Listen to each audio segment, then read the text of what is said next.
क्या rotational motion easy है? बिल्कुल, बहुत इजी है अगर उसको ठीक से समझा जाए तो। क्या उसमें बहुत ज़्यादा फार्मूलेज़ है? बिल्कुल सही बात है, रोटेशनल मोशन में बहुत ज़्यादा फार्मूलेज़ है, लेकिन उसको अगर स्मार्ट तरीके से थोड़ा सा लॉजिक लगा के पढ़ा जाए तो बहुत ईजी हो जाता है। हम लोग रोटेशनल मोशन के सारे फार्मूले एक छोटे छोटे सेशंस में देख सकते हैं।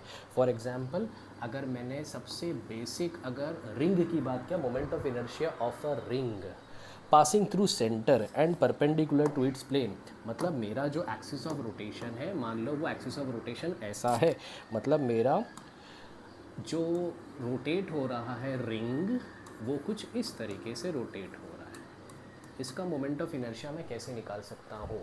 मोमेंट ऑफ इनर्शिया का जो बेसिक डेफिनेशन है, product of mass and square of the distance from the axis of rotation.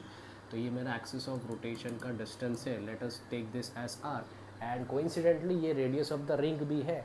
मतलब moment of inertia of a ring passing through center and perpendicular to its plane is mr square। In the numerical हम लोग को check करना होगा language कैसी है, passing through centre and perpendicular to its plane. लेकिन ज़रूरी नहीं है रिंग सिर्फ इतने ही तरीके से घूमता होगा, रिंग के रोटेट होने के कम से कम 3 और तरीके हैं। यानी अगर मैं रिंग को ऐसे रोटेट कर सकता हूँ तो मैं चाहूँ तो इसी रिंग को ऐसे भी तो रोटेट कर सकता हूँ। मतलब my axis of rotation in this case will now be, can I say like this। मैंने क्या कर दिया हूँ, सिर्फ और सिर्फ मेरा एक्सिस ऑफ रोटेशन चेंज कर दिया हूँ। अब मेरी रिंग पहले यहाँ रोटेट हो रही है, फिर यहाँ रोटेट हो रही है, फिर पीछे रोटेट हो रही है, फिर मतलब इसी एक्सिस ऑफ रोटेशन के आसपास मेरी रिंग रोटेट हो रही है। इसकी लैंग्वेज समझो, कैन आई से ये जो एक्सिस ऑफ रोटेशन है ये tangential and perpendicular to its plane है।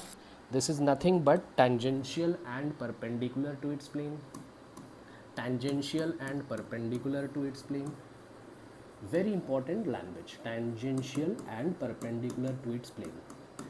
क्या मैं बोल सकता हूँ मेरा अब मोमेंट ऑफ इनर्शिया कैसा होगा? अगर हमको पैरेलल एक्सिस थ्योरम पता है जो कि इस चैप्टर की जान है, हम लोग हर शेप का मोमेंट ऑफ इनर्शिया निकाल सकते हैं। यानी कि क्या मैं बोल सकता हूँ पैरेलल एक्सिस थ्योरम लगाने का जो तरीका है, what is I is nothing but I naught plus M D square. Moment of inertia about any axis is equal to the sum of the moment of inertia about an axis passing through center and the product of mass and square of the distance from the axis of rotation। ये है मेरा axis of rotation। मुझे already passing through centre का पता है, मेरे को दोनों एक्सिस का डिस्टेंस भी पता है। क्या मैं मोमेंट ऑफ इनर्शिया निकाल सकता